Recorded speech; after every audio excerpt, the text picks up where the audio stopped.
Assim terminou o capítulo 2, dizendo para nós que Jesus vai voltar. Eu fico imaginando, irmãos, as pessoas que estudaram essa profecia lá nos dias da Medopérsia, olharam para o futuro, né? As pessoas que estudaram essa profecia nos dias da Grécia olhavam para o futuro. As pessoas que estudaram esse capítulo nos dias de Roma olhavam para o futuro. As pessoas que viveram no tempo das tribos bárbaras, na Idade Média, olhavam para o futuro. Mas nós que vivemos nos dias da moderna Europa, nós já olhamos para o passado. Porque aquilo que era futuro na profecia, para nós, já é passado. E de todo o sonho do capítulo 2, só falta um acontecimento: fechar a profecia. A pedra será arrancada sem auxílio de mãos e destruir os reinos desse mundo. E como disse Daniel, esse reino será o reino do Cristo, do Messias, que jamais será vencido. Quer dizer que só falta uma coisa na profecia: Jesus voltar para estabelecer o seu reino. Olá, meus amigos e irmãos, a graça e a paz do Senhor Jesus. A volta de Jesus, o reino que jamais passará. Hoje estaremos fazendo uma leitura do capítulo 2 de Daniel e iremos estudar a respeito dessa profecia. E ao estudarmos o capítulo 2 de Daniel, entendemos que esse capítulo trata-se a respeito da volta de Jesus. O capítulo 2 de Daniel, ele fala do sonho do rei Nabucodonosor. E esse sonho era um sonho misterioso que nem ele mesmo sabia. Mas Daniel, com o auxílio de Deus, ele pôde revelar ao rei o sonho e também a sua interpretação. E ao lermos o capítulo 2, entendemos que trata-se a respeito da volta de Jesus. E eu gostaria de convidar você a fazer parte dessa leitura e de entender mais a respeito dessa profecia. Por isso peço que você assista esse vídeo até o final, pois você sairá daqui hoje edificado e instruído com essa palavra, com essa mensagem que trata-se a respeito da volta do nosso Senhor e Salvador Jesus. Se você é novo por aqui e ainda não é inscrito no canal, peço que você se inscreva. E se você gosta desse tipo de conteúdo, então peço que você deixe o seu like no vídeo e também compartilhe essa mensagem com mais pessoas. Ao fazer isso, você estará ajudando esse ministério a crescer cada vez mais. Que Jesus te abençoe e te guarde, e fique agora com o vídeo. Daniel capítulo 2. No segundo ano do reinado de Nabucodonosor, teve este um sonho. O seu espírito se perturbou e passou-se-lhe o sono. Então mandou chamar os magos, encantadores, feiticeiros, os caldeus, para que declarassem ao rei quais lhes foram os sonhos. Eles vieram e se apresentaram diante do rei. Disse-lhes o rei: tive um sonho, e para sabê-lo está perturbado o meu espírito. Os caldeus disseram ao rei em aramaico: ó rei, vive eternamente. Dize o sonho a teus servos, e daremos a interpretação. Respondeu o rei e disse aos caldeus: uma coisa é certa, se não me fizerdes saber o sonho e a sua interpretação, sereis despedaçados e as vossas casas feitas monturo. Mas, se me declarardes o sonho e a sua interpretação, receberei de mim dádivas, prêmios, grandes honras. Portanto, declarai-me o sonho e a sua interpretação. Responderam segunda vez e disseram: diga ao rei o sonho a teus servos, e lhe daremos a interpretação. Tornou o rei e disse: bem percebo que quereis ganhar tempo, porque vedes que o que eu disse está resolvido, isto é, se não me fizerdes saber o sonho, uma só será a vossa sentença, pois combinastes palavras mentirosas e perversas para as proferirdes na minha presença, até que se mude a situação. Portanto, dizei-me o sonho, e sabereis que me podeis dar-lhe a interpretação. Até aí. Nabucodonosor, nome bonito, né? Põe no seu filho quando nascer. Olha lá. Como é que chama seu filho? Nabucodonosor. Nome enorme, né? Esse homem era o rei da Babilônia. Estamos falando do período neobabilônico, 6º século antes de Cristo. Babilônia tornou-se a maior potência do mundo, depois de vencer Jerusalém, invadir a capital do povo de Deus e levar escravo lá para a Babilônia, Daniel, Ananias, Misael, Azarias e outros príncipes judeus. Agora ele está no segundo ano do reinado e Deus dá para Nabucodonosor um sonho. Ele teve um sonho, ele não sabia a origem do sonho, mas ele não se lembrou do sonho. E ele ficou perturbado, ele não conseguia dormir. Então ele chamou os sábios da corte. Quem eram eles? Os magos, encantadores, astrólogos e caldeus. Eram os conselheiros reais. Eram pessoas que diziam saber o futuro. Alguns deles pegavam um animal, cortavam no meio e, olhando para as vísceras do animal, tentavam descobrir o futuro. Alguns deles olhavam para os astros nos céus, para as constelações do zodíaco, leão, peixes, escorpião, sagitário, olhava para o céu, para as estrelas, para as constelações e tentavam adivinhar o futuro. Balela, tudo mentira, eles não sabiam de nada. Assim como a cigana não consegue saber o futuro, nem o horóscopo funciona. Ah, tem outro detalhe, quando eu era pequeno, minha mãe me mandava comprar alguma coisa no mercado, eu falava assim: mãe, se sobrar um troquinho, posso jogar no jogo do bicho? Ela dizia: pode. Era pouquinho, né? R$1, R$2. E eu pensava: que bicho eu vou jogar? Mas eles me ensinaram como adivinhar o bicho. Como é que você acerta o bicho que vai dar no jogo do bicho? Você pega um copo com água. Ah, tem um copo aqui. Aí você pega um copo, coloca água, pega um palito de fósforo, você acende o fósforo e apaga ele na água. Aí quando você apaga, vai formar a imagem de um bicho. Aí você joga e você ganha. Olha o que me ensinaram. E eu fazia isso. Riscava o fósforo, apagava na água, aí formava alguma coisa ali. Ah, parece um macaco. Vou jogar no macaco. Às vezes era igualzinho um leão. Ah, é o leão que vai dar. Eu nunca ganhei. Mas você vê como a gente aprende coisas que não valem para nada, né? Esses sábios eram iguaizinhos. Não sabiam de nada, mas diziam que sabiam. Aí o rei um dia teve um sonho, perdeu o sono, chamou todo mundo. Olha, eu tive um sonho, eu me esqueci. Já que vocês sabem o futuro, sabem tudo, são os sábios da corte, eu quero saber o que eu sonhei e o que o sonho significa. Foi a primeira vez que aconteceu isso? Não. Outras vezes já havia acontecido. O problema é que nas outras vezes o rei sonhava, contava o sonho e os magos davam lá a interpretação que eles queriam e o rei ficava satisfeito. Os babilônicos eram povos politeístas. Eles tinham vários deuses. E para eles, os deuses se comunicavam também através de sonhos. Então todo sonho que o rei tinha era uma mensagem dos deuses para ele. E não se lembrar do que havia sonhado era um péssimo presságio. Ter um sonho e não se lembrar do sonho é como que dizer: os teus deuses não estão satisfeitos com você. E agora, quando ele sonhava, os magos davam a interpretação, ele ficava satisfeito. Qualquer coisa que eles inventassem. Eles trabalhavam lá questões subjetivas, isso é muito fácil de se fazer. Pastor, como assim é fácil? Vou dar um exemplo. Suponhamos que eu queira dizer para você que eu sei interpretar o futuro, que eu sei fazer revelações. Ó, vou acertar uma revelação, quer ver? Os deuses disseram, ou Deus está me dizendo que nessa manhã tem uma mãe aqui muito preocupada com o filho dela. Quem é você? Levante a mão. Ah, não falei que tinha? Olha lá, tem até duas.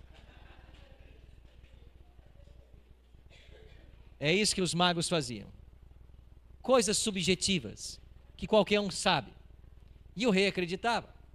Acontece que nesse dia ele se esqueceu do sonho. Aí ele disse: olha, eu quero que vocês me façam saber o sonho e a interpretação dele. Aí os magos disseram: e agora? Qualquer sonho que a gente inventar, ele vai dizer: não, não foi isso que eu sonhei, não.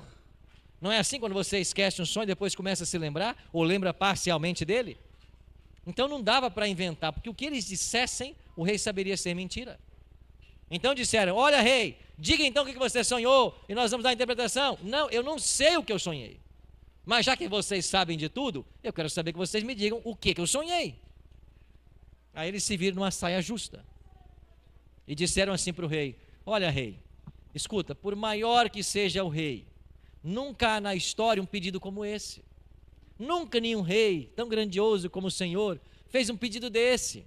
Primeiro o rei conta o sonho, depois a gente interpreta. O rei disse: olha, vocês estão querendo me enganar, né? Eu acho que vocês não sabem de coisa nenhuma. E vocês estão tramando aí para me enganar, né? Então é o seguinte: se vocês não me fizerem saber o que eu sonhei e o significado dele, vocês todos morrerão. Nessa ocasião, segundo ano de Nabucodonosor, Daniel já era um dos sábios. Só que Daniel não foi convidado nesse primeiro momento para interpretar nenhum sonho. Mas o decreto de morte atingiu todos os magos de Babilônia. E pegaram Daniel para matar. Quando Daniel foi preso, disse: estão me prendendo por quê? Não, você vai ser morto. Por quê? Porque o rei teve um sonho. Que sonho? O sonho lá que ele teve, vocês não souberam. Daniel disse: eu não estou nem sabendo de nada. Pois é, todos os magos morrerão, porque vocês não puderam interpretar o sonho. Aí Daniel disse assim: então, peraí, me leve na presença do rei, que eu quero conversar com ele. Daniel foi na presença do rei e disse: olha, o senhor me dá um tempo? Me dá aí alguns dias, e eu vou trazer para o senhor o sonho e a interpretação. O rei não tinha nada a perder mesmo, estava tudo complicado. Eu dou o tempo para você. Aí o que fez Daniel? Ele foi lá, chamou os seus amigos e eles se reuniram para orar. Eles oraram por essa questão. Era uma questão de vida ou morte, né? Eles oraram. E enquanto Daniel e seus 3 amigos oravam, o que Deus fez? Respondeu à oração deles e revelou para Daniel o sonho e o significado do sonho. Esta revelação salvou não apenas a vida de Daniel, como a vida de todos os magos da Babilônia. Você percebe que poder que há na oração? A oração pode resolver todos os problemas, até a morte. Ela resolve.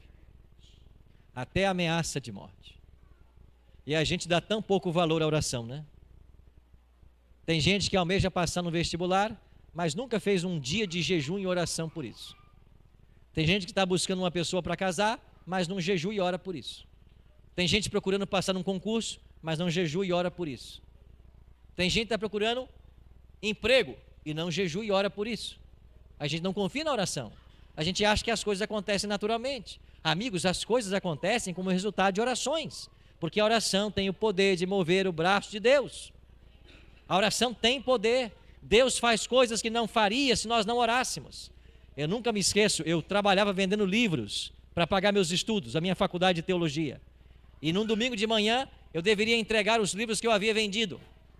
Só que eu tinha que pegar um ônibus, viajar 3 horas para fazer as entregas nas cidades que eu havia vendido. Só que eu acordei tarde naquele dia e estava ameaçado eu perder o ônibus. Eu tinha 5 minutos para chegar lá no ponto do ônibus, mas os meus pais moravam num local quase que deserto. E eu tinha que pegar uma rua quase que deserta, nem calçamento tinha, até a BR-262, lá em Cariacica, no Espírito Santo. Pegar um ônibus, viajar 3 horas para fazer as entregas, mas faltava 5 minutos para o ônibus passar e eu estava a 3 quilômetros do ponto.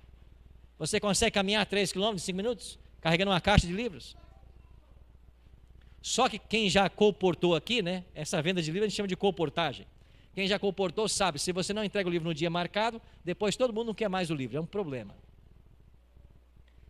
E eu ali apressado, 3 quilômetros do ponto, faltava 5 minutos, o que eu podia fazer?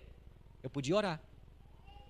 E eu disse para Deus assim: Senhor, eu preciso pegar esse ônibus, porque se eu perder esse ônibus eu não entrego os livros, se eu não entregar, eu não tenho dinheiro para voltar para a faculdade, eu preciso da tua ajuda.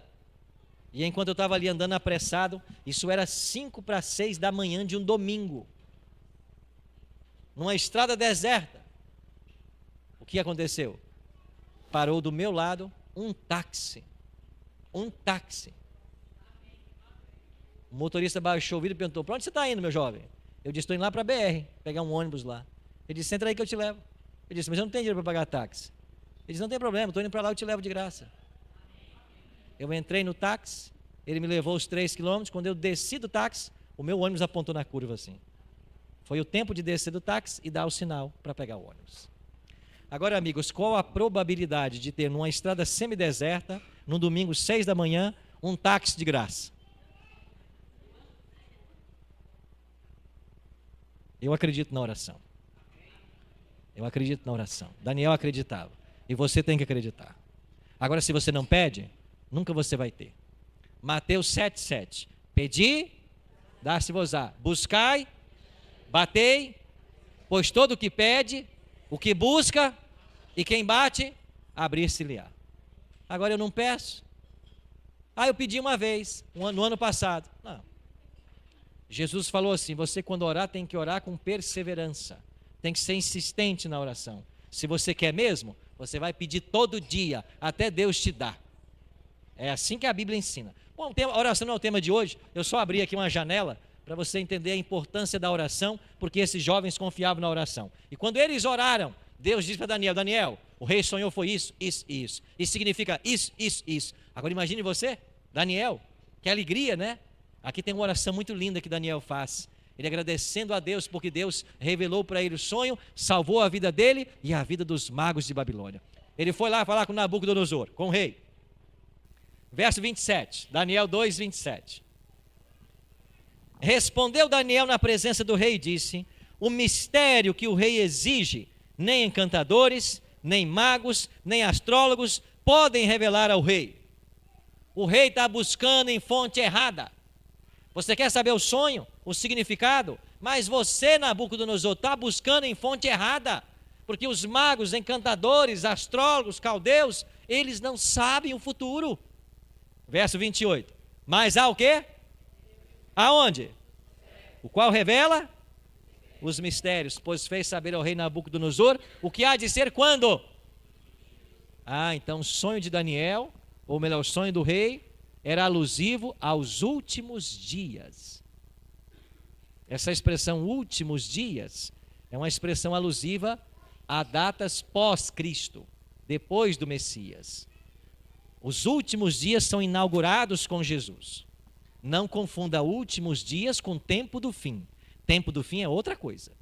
Tempo do fim é inaugurado com duas profecias: 1260 anos e 2300 tardes e manhãs. Então o tempo do fim começa em 1798 e 1844. Agora, últimos dias começa com Messias. Então o que o rei viu no sonho referia-se aos últimos dias. Aí Daniel diz assim, verso 29. Estando tu, ó rei, no teu leito, surgem-te pensamentos a respeito do que há de ser depois disto. Verso 31. Tu, ó rei, estavas vendo, e eis aqui, o que, irmãos? Uma grande? E quando Daniel diz assim, rei, o que você viu no sonho foi uma grande estátua. E na mesma hora a mente de Nabucodonosor refrescou-se. É verdade, Daniel, eu estou lembrando agora. Foi isso que eu vi. Eu fiquei muito assustado porque ela era terrível. Sim, rei. A estátua que você viu era terrível, sabe por quê? Porque ela tinha uma cabeça de ouro. O peito e os braços eram de prata. E ele disse, Daniel, me lembrei, é isso mesmo. Você está certo. Eu vi a cabeça de ouro, peito e braço de prata. Isso, rei. Você viu mais? O quadril da estátua era de bronze, não era? Sim, Daniel. E as pernas eram de ferro. E os pés, ferro e barro, que se misturavam.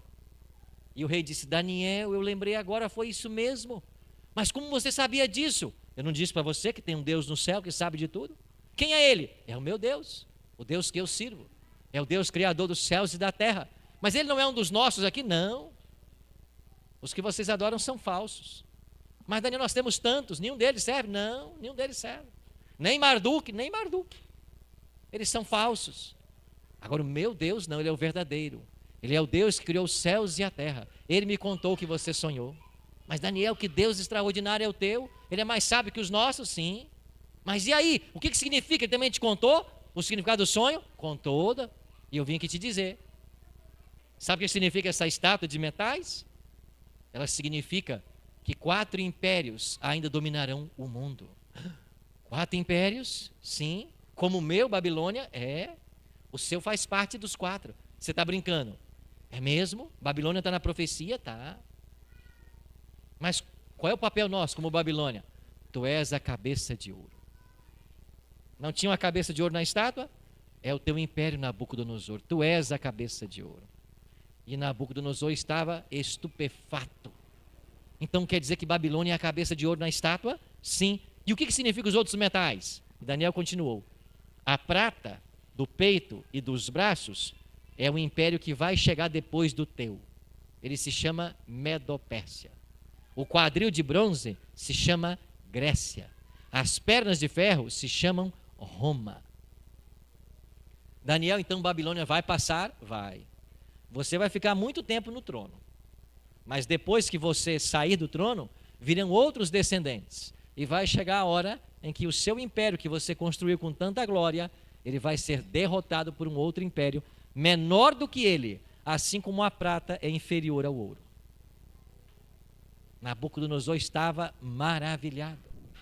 Então Daniel A cabeça de ouro é a Babilônia, e um dia o meu império vai passar. Alguém vai nos vencer? Sim, a Medopérsia vai vencer vocês. Depois irá a Grécia, depois irá Roma. E aí? E Roma vai acontecer o que nos dias de Roma? Ah, não tem 10 artelhos, os pés da estátua? 10 dedos nos pés? Roma vai ser dividida em 10 partes. Que coisa, Daniel. E depois? Bom, quando Roma se dividir em 10 partes, o mundo será fragmentado. Aí nos dias desses reis, o Deus que eu sirvo vai levantar um reino que jamais terá fim. Não é o seu reino que vai durar para sempre. É esse reino que Deus vai levantar. Daniel, e quem é esse rei que vai se levantar? Ele será o Messias. O Messias que o meu povo aguarda. Ele será o rei nesse novo reino. E quando ele estabelecer esse reino, ele vai durar para sempre, rei. E eu e você podemos fazer parte naquele reino. É verdade, Daniel? Como? Você tem que servir ao Deus que eu sirvo. Porque nós vamos morrer, mas o Deus que eu sirvo ensinou já lá no livro de Jó que ele vai ressuscitar os servos dele. Então eu e você vamos ser ressuscitados e nós faremos parte no eterno reino do Messias. Que estudo bíblico Daniel deu para Nabucodonosor. Ele ficou maravilhado. Tão maravilhado que quando termina o capítulo 2, olha o que disse o rei para Daniel. Verso 46. Então o rei Nabucodonosor fez o que, irmãos? E se prostrou perante quem? Quem, irmãos? Vem aqui, meu jovem. Você é Daniel nessa manhã. Vem, Daniel. Imagina aqui está o servo Daniel. Quem é Daniel perto de Nabucodonosor? Quem era? Ninguém. Eu sou Nabucodonosor. Eu sou Joe Biden, o homem mais poderoso do planeta, o homem-chefe da maior nação do mundo, que dominou o mundo. Quem é Daniel? Um desconhecido. Aí Daniel traz a visão, interpreta. Agora o que faz o homem mais poderoso da terra? Daniel, eu vou adorar você, porque você é um Deus, você sabe tudo. E sabe o que diz Daniel para ele? Não, rei, não me adora não, eu sou como você. Adora a Deus, o Deus que eu sirvo. Não se prostra diante de mim, se prostra diante do Deus que eu sirvo. Você também tem que servi-lo. Obrigado, Daniel, senta lá. Aí o rei diz assim, olha, disse o rei a Daniel, verso 47, certamente o vosso Deus é quem, irmãos? O Deus dos? Os deuses que eu sirvo em Babilônia não têm nenhum poder. O seu Deus é o Deus dos deuses. É o Senhor dos reis. É o revelador de mistérios, pois pudeste revelar esse mistério. Então o rei, verso 48, engrandeceu a Daniel, deu-lhe muitos e grandes presentes, o pôs como governante de toda a província da Babilônia, como também fez chefe supremo de todos os sábios da Babilônia. E a pedido de Daniel, constituiu ao rei Sadraque, Mesaque e Abednego sobre os negócios da província de Babilônia. Daniel, porém, permaneceu na corte do rei. Daniel se mostrou leal para com os amigos. Olha que bonito, né? Daniel disse, rei, você está me enchendo de presentes e me colocou como governador de toda a província de Babilônia. Eu tenho 3 amigos, eles são leais também ao Deus que eu sirvo. Lembre-se deles, por gentileza. O rei disse, eu vou me lembrar deles. E colocou os 3 amigos também como líderes políticos em Babilônia. Daniel não se esqueceu dos seus amigos. Que bonito gesto, né? Então o rei Nabucodonosor reconheceu que o Deus de Daniel era o Deus dos deuses e Senhor dos senhores. O Deus que revela mistérios. Assim terminou o capítulo 2. E o rei estava maravilhado com Daniel e o Deus que ele servia. Que testemunho poderoso. O rei recebeu o estudo bíblico. Aí o tempo foi passando. Passou 1 ano, 2 anos, 3 anos, 5 anos, 9 anos. O rei passeando no seu palácio disse assim, mas será que o sonho vai acontecer mesmo? Porque já se passaram 9 anos desde o sonho. Babilônia continua dominando o mundo. Daniel disse que vai chegar outro poder, mas quem pode contra o império que eu estabeleci? Aí o rei passeando no seu palácio, teve uma ideia. Eu vou construir uma estátua. uma estátua para todo mundo adorar, igual a estátua do sonho. E ele fez uma estátua de ouro. Quantos metros tinha a estátua? 30 metros. Uma estátua de 30 metros é um prédio de 10 andares, aproximadamente. Imagine você uma imagem, uma estátua, uma imagem de ouro, na altura de um prédio de 10 andares, toda de ouro. E disse agora, baixou um decreto em toda a Babilônia dizendo, agora todo mundo tem que adorar essa estátua. Ela tem 60 côvados de altura e 6 côvados de largura. Côvado era a medida nos tempos da Bíblia. O que é um côvado? É essa distância entre o cotovelo e a ponta do maior dedo. Isso aqui é um côvado. Varia de braço para braço, mas em média, para ficar didático, pensa em 50 centímetros. A estátua tinha 60 côvados, 30 metros. 6 côvados de largura, 3 metros. Ela tinha 30 por 3. Toda de ouro. Quanto ouro se gastou? Não dá nem para imaginar. Por que ela tinha 60 de altura por 6 de largura? Porque Marduk, o maior deus da Babilônia, era representado pelo número 60. E o menor deus é pelo número 6.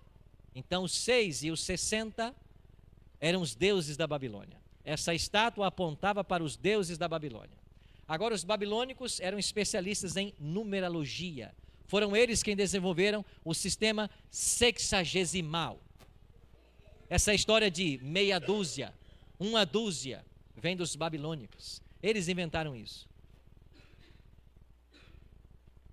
Então, nessa estátua estavam os deuses da Babilônia. E quando um babilônico quisesse referir-se a todos os deuses do seu panteão, ele também usava um número. Quem sabe qual era o número? Que número os babilônicos usavam para se referir a todos os seus deuses? 600. 600 era um número que falava de todos os deuses. Então, todos os deuses, 600. A altura da estátua, 60. A largura, 6. Está lembrado agora de Apocalipse 13? 666. Então, nessa estátua estavam os deuses da Babilônia. Nabucodonosor começou a dizer, olha, o Deus Daniel não vai cumprir a sua profecia, não. Eu vou fazer uma estátua, mas já que a minha cabeça era de ouro, para provar que Babilônia não passa, eu vou fazer uma estátua toda de ouro. Babilônia jamais passará. É por isso que ela é toda de ouro. E os nossos deuses é quem mandam na história. Então todo mundo vai vir aqui para adorar a nossa estátua. Aí você conhece a história. Todos vieram, os instrumentos foram tocados, todo mundo se prostrou, com exceção de quem? Sadraque, Mesaque e Abednego, os amigos de Daniel. Ananias, Misael e Azarias, os nomes hebreus, né? Os 3 não se dobraram. Aonde o rei jogou eles? Na fornalha. E o rei foi lá ver se estavam mortos. Tinham quantos agora? 4. Quem era o 4º homem da fornalha? O próprio Cristo estava com eles, o Cristo pré-encarnado. Estava com eles na fornalha.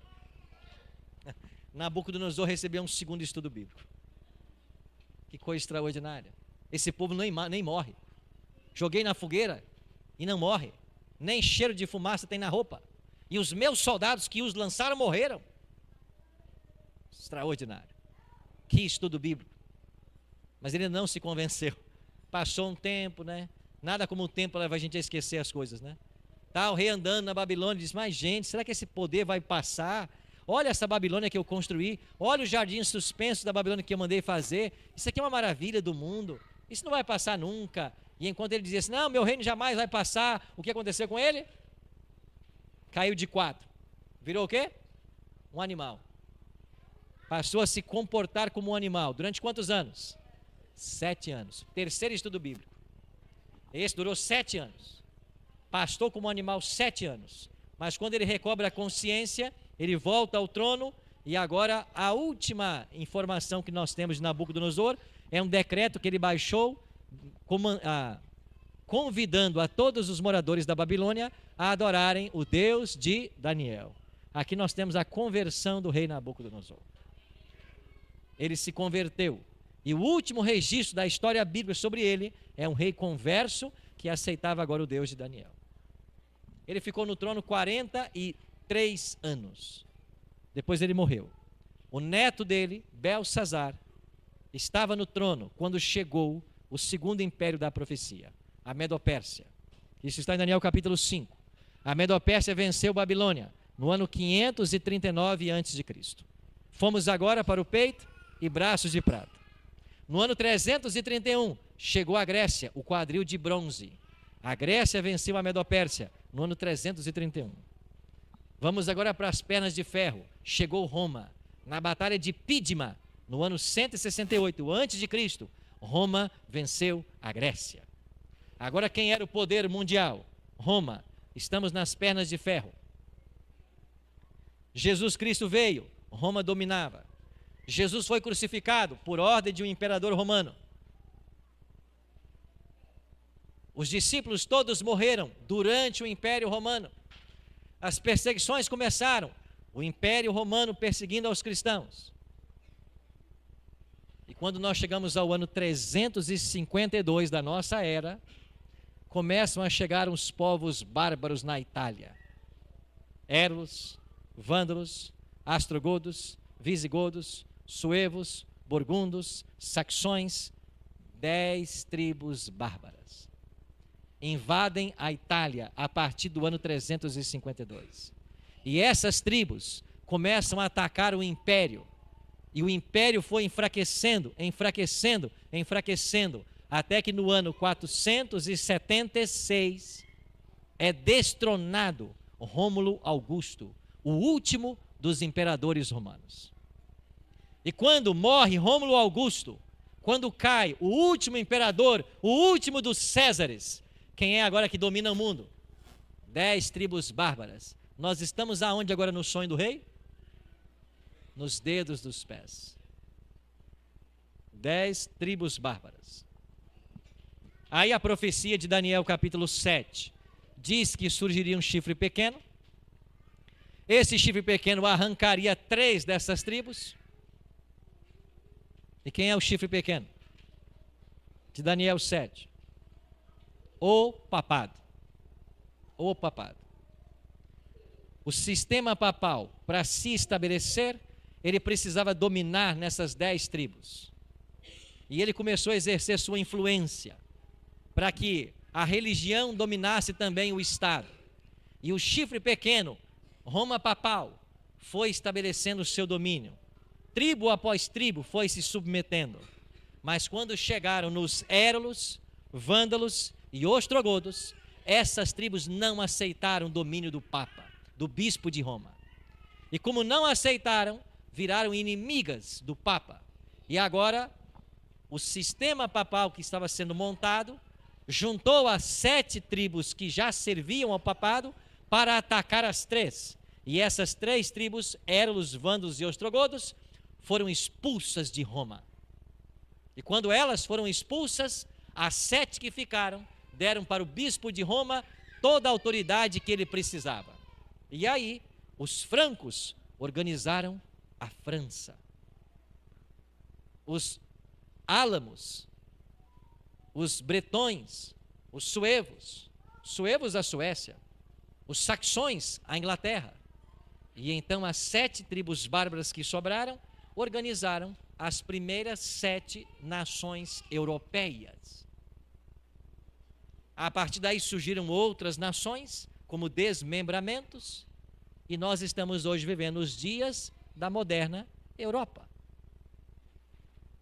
Agora volta para Daniel 2. Olha para o verso 44. Daniel disse para Nabucodonosor: vai se passar Babilônia, Medo-Pérsia, Grécia, Roma, chegarão as 10 tribos, ficarão 7, a moderna Europa será organizada. Chegamos ao verso 44. Mas Nabucodonosor, nos dias destes reis da moderna Europa, o Deus do céu suscitará um reino que não será jamais destruído. Esse reino não passará a outro povo, esmiuçará e consumirá todos esses reinos, mas ele mesmo subsistirá por quanto tempo? Para sempre. Você está lembrado, Nabucodonosor, que você viu a estátua de metais e de repente uma pedra foi arrancada de um monte, sem auxílio de mãos, e essa pedra atingiu os pés da estátua e destruiu toda a estátua. Lembra disso? Lembra, Daniel? Esta pedra, ela simboliza o reino de Cristo. E o reino de Cristo, quando chegar, vai destruir todos os reinos da terra, mas ele mesmo vai durar para sempre. Quando será isso, Daniel? Nos dias da moderna Europa. A Europa, eu não sei o que significa, mas deve ser bonito, né? Vai ser assim. Nabucodonosor não viu, mas nós estamos vendo. Aquilo que Deus disse na palavra se cumpriu ao pé da letra. E a história secular está aí para provar de que tudo o que foi dito no ano 600 a.C. cumpriu-se fielmente até os dias atuais. E eu termino com o último detalhe. Os pés eram em parte de ferro e em parte de barro. Tem liga, ferro com barro? Dá para misturar? Daniel disse assim: esses reinos europeus serão reinos divididos, jamais se unirão. E veja você que eles tentaram de todas as formas. Veio Carlos V, veio Napoleão Bonaparte, veio Adolf Hitler, todos eles tentando a unificação da Europa e não conseguiram. Criaram até uma moeda comum, o euro, mas nem isso eles conseguiram, porque as nações não aderiram completamente ao euro. A Inglaterra nunca usou o euro, até hoje é a libra esterlina. Não há unidade econômica, não há unidade política, não há unidade doutrinária, porque eles estão divididos, mas é nos dias desses reis que Jesus Cristo vai voltar. Assim terminou o capítulo 2, dizendo para nós que Jesus vai voltar. Eu fico imaginando, irmãos, as pessoas que estudaram essa profecia lá nos dias da Medopérsia, olharam para o futuro, né? As pessoas que estudaram essa profecia nos dias da Grécia olhavam para o futuro. As pessoas que estudaram esse capítulo nos dias de Roma olhavam para o futuro. As pessoas que viveram no tempo das tribos bárbaras, na Idade Média, olhavam para o futuro. Mas nós que vivemos nos dias da moderna Europa, nós já olhamos para o passado. Porque aquilo que era futuro na profecia, para nós, já é passado. E de todo o sonho do capítulo 2, só falta um acontecimento: fechar a profecia. A pedra será arrancada assim ao ciro de mãos e destruir os reinos desse mundo. E como disse Daniel, esse reino será o reino do Cristo, do Messias, que jamais será vencido. Quer dizer que só falta uma coisa na profecia: Jesus voltar para estabelecer o seu reino. Por isso, o nosso reino não é desse mundo. Jesus disse isso: o meu reino não é desse mundo. Ele será estabelecido, mas não é isso que vocês conhecem. Que privilégio temos nós de conhecer essa profecia. Mas eu pergunto: você está se preparando para ser súdito nesse reino? Você está estudando as profecias? Está estudando a Bíblia? Está se preparando para o reino de Cristo? Ou você acha que tudo que você tem é essa vida aqui? E você morre e acabou? Não. Há um reino chegando, um reino para ser estabelecido. E nessa manhã de sábado, eu e você somos convidados a nos preparar para servir a esse Cristo. E se nós o servirmos agora, Ele nos levará para a casa dele, para o reino dele. Se você gostou do vídeo, não se esqueça de se inscrever no canal, deixar seu like e também compartilhar o vídeo. Que Jesus te abençoe e até a próxima.